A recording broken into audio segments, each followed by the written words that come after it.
Live NFL trivia every Wednesday night on Twitch at 9 p.m. Eastern.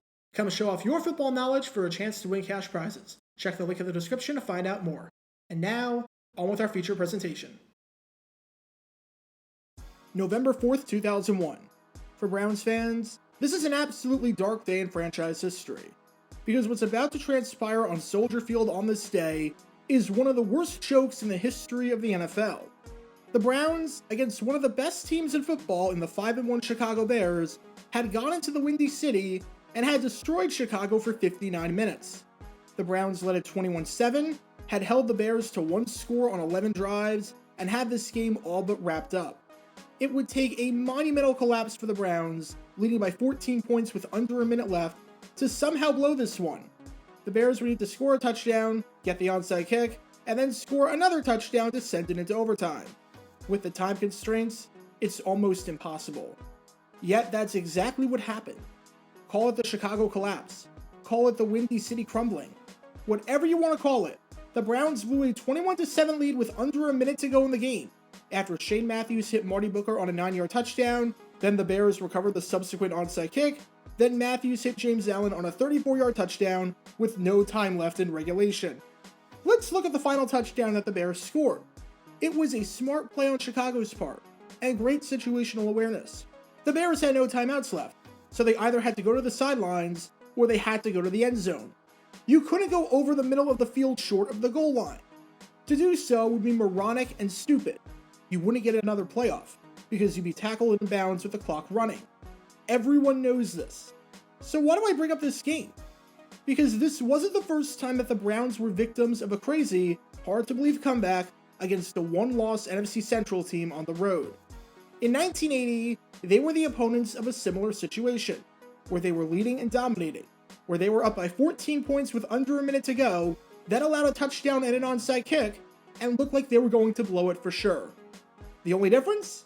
This time, the Browns held on and won. Because this time, they were spared because of some of the dumbest, absolutely stupidest in-game coaching for a final play that you're ever going to see in your life. September 28th, 1980. It's week 4 of the NFL season, and we have an interconference matchup on our hands down at Tampa Stadium between the Cleveland Browns and the Tampa Bay Buccaneers. This is an absolutely critical game for both teams, as the loser of this game will fall 2 games behind their division leader at the quarter mark in the season, which, while not insurmountable by any means, is going to be an uphill climb for sure. Especially for the Browns, who enter this game with the worst record at 1-2, no team in 1979 that made the postseason had a losing record after 4 weeks. And in the last 3 years, the 1978 Atlanta Falcons were the only one to have a losing record after 4 weeks and still make the playoffs. I don't want to say that the Browns needed to win this game to keep their season alive, because it's week 4 of a 16-game season and there's plenty of time left. But a loss here, and they would be on the verge of pressing the panic button. The bad news for the Browns was that things didn't start off great for them. Garo Yepremian hit 2 field goals in the first quarter for Tampa to make it 6-0. And after Doug Williams threw a 41-yard touchdown pass to Gordon Jones midway through the second quarter, the Browns were trailing 13-3, needing to find some way to overcome this early 2-possession deficit. The good news for the Browns was that after falling behind 13-3, a switch immediately flipped. Cleveland answered with an 8-yard touchdown run by Charles White to make it 13-10. Then, after forcing a 3-and-out, the Browns took their first lead of the day, with eventual MVP quarterback Ryan Sipe finding Calvin Hill on a 3-yard touchdown pass. With the Browns leading at 17-13 at the half, they added on to their lead in the third quarter when Sipe threw his second touchdown of the day, with this one being a 13-yard touchdown to Ricky Feature. As a side note, to learn more about the great career of Ricky Feature and his time with the Browns, click the card in the upper right corner. And with the score 24-13 entering the fourth quarter, Sipe threw touchdown pass number 3, hitting Calvin Hill once again from 43 yards out to make it 31-13, essentially putting the game out of reach. There were only 4.5 minutes left in the game, and the Browns were up by 18 points, a whopping 3 possessions. No way whatsoever they can blow this one, right? Well, the Bucs make it respectable when Doug Williams hits Gordon Jones on a touchdown for the second time today, with this one coming on a slant pattern to make the game 31-20. Alright, not ideal, but if you're a Browns fan, you're still in a good spot. 11 points, 4 minutes left. and after the Browns recover the onside kick, get a first down, take it all the way past the 2-minute warning, and then kick a 36-yard field goal courtesy of Don Cockcroft to make it 34-20, you can truly breathe a sigh of relief. This one is over, right? Not quite. The Bucs drive down the field with ease, utilizing the sidelines nicely, and eventually score when Doug Williams throws his third touchdown pass of the day, hitting his running back, the second-year man Jerry Eckwood, for a 7-yard touchdown to make it 34-27. Still, if you're a Browns fan, you're feeling fine, even despite what seemed like a garbage time touchdown with a mere 40 seconds left. All you have to do is recover the onside kick, and you're golden. All you have to do is recover the onside kick. Recover this onside attempt by Yepremian. There it is. It bounces free. It's a loose football, and Tampa's got it. At the 49-yard line of the Cleveland Browns. Oh boy. This is actually going to happen. Oh, Cleveland, not like this. An 18-point lead just about to be evaporated like that. The tumble at Tampa Bay. The succumbing at the sombrero. Whatever nickname you want to give it, this was about to be a massive choke job, unless the defense could make a stop. And to be fair to Cleveland's defense, they didn't allow much of anything at the start, and knew the situation that the Bucs didn't have any timeouts. On first down, Williams throws a pass to Ricky Bell, but thanks to some poor blocking, he's unable to get out of bounds, which keeps the clock moving and takes valuable seconds off the clock. Williams stops the clock on second down by throwing it away. And on third down, even though the Bucs get a first down by throwing it to Ricky Bell, who is able to get out of bounds this time, the Bucs are in serious trouble. They only have 12 seconds left, needing to go 35 yards with no timeouts. The good news is that this is not impossible by any means. Heck, you've come this far, you've done the hard part, and you've turned an 18-point deficit with 4 minutes left into a nail-biter. You've got time for 3 plays if you can go to the sidelines. At the very least, you've got time for 2 Hail Mary opportunities. There's just one thing you can't do here no matter what. You cannot go over the middle of the field. With 12 seconds left and no timeouts, if you go over the middle of the field, and there is even so much as one Browns defender in the same zip code as you when you catch this pass, game over. So let's see what the Bucs have drawn up for this situation.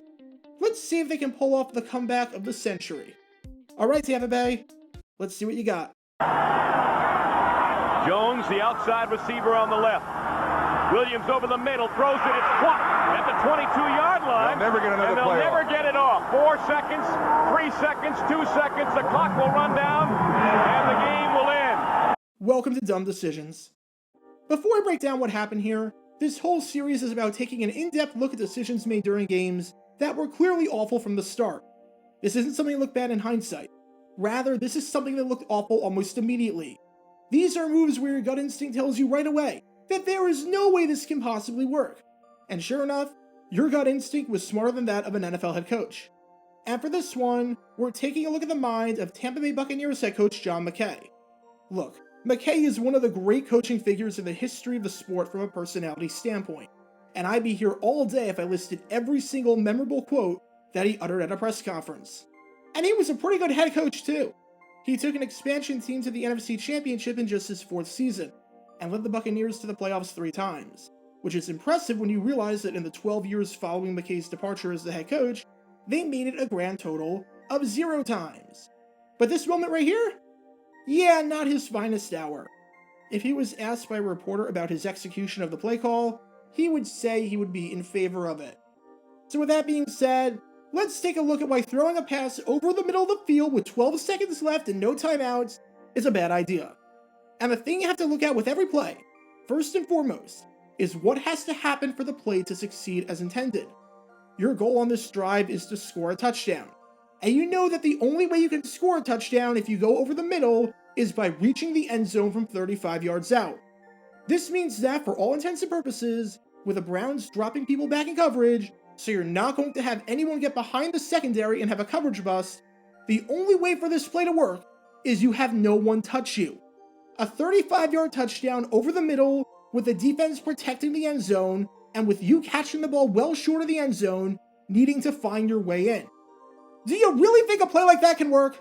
The alternative options not only would have a higher success rate, but would give you more opportunities to accomplish your goal as well.